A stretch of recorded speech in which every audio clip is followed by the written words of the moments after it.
think of Plan B? Is there anything workable here out of Cyprus? Oh, I mean, for sure, at least they are struggling, I think, to come up with a plan. I think that meets the criteria of the Eurogroup, namely that you have to have something that is that sustainable, that is that neutral. And that, I think, looks very, very difficult because the only viable plan was actually that the Russian government would take a stake in one of the country's largest lenders. I think that seems to be a non-viable solution for now. The Russians want to do that. And so all of the other rumors that we have plenty of them, of course, but I think, for example, that they will set up a domestic fund that will then issue government bonds that will be bought by domestic institutions. That again raises, of course, the issue of that sustainability. So it seems very, very difficult for the Cyprus government to come up with something. What do you guys at Daiwa think? Is the previously unthinkable now likely to happen, i.e. an expulsion of a country from the Eurozone by the ECB, by Germany, whoever?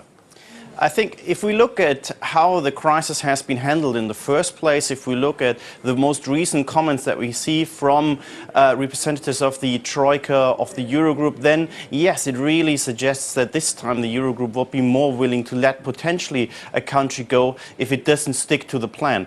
And they have put in place measures that contain contagion, most notably the OMT, of course. You can see the market reaction yesterday. It works. The markets are kept together. This, of course, is very, very important. So yes, I think Cyprus really has to come up with something that meets the criteria of the Eurogroup. Otherwise, it faces really financial meltdown. Okay, context, Eurozone flash PMIs expected to be a little bit better? Not necessarily. We have to see, because now these are the March PMIs. They will reflect the uncertainty that we actually had from the inconclusive elections in Italy. That, of course, is also likely to have potentially affected sentiment in the euro area. It has actually already affected sentiment in February. So let's see what comes out. But I think what is sure that the situation in Italy, both in Cyprus, I think will just increase the downside risks to growth that we have in the euro area. How closely are you watching these bond sales in Spain today? They should come in relatively easy, I think, given the sentiment that we had in the markets yesterday. This morning it seems also relatively cautiously optimistic. So it should be no problem, I think, and they should come in a little bit lower than the previous bond sales.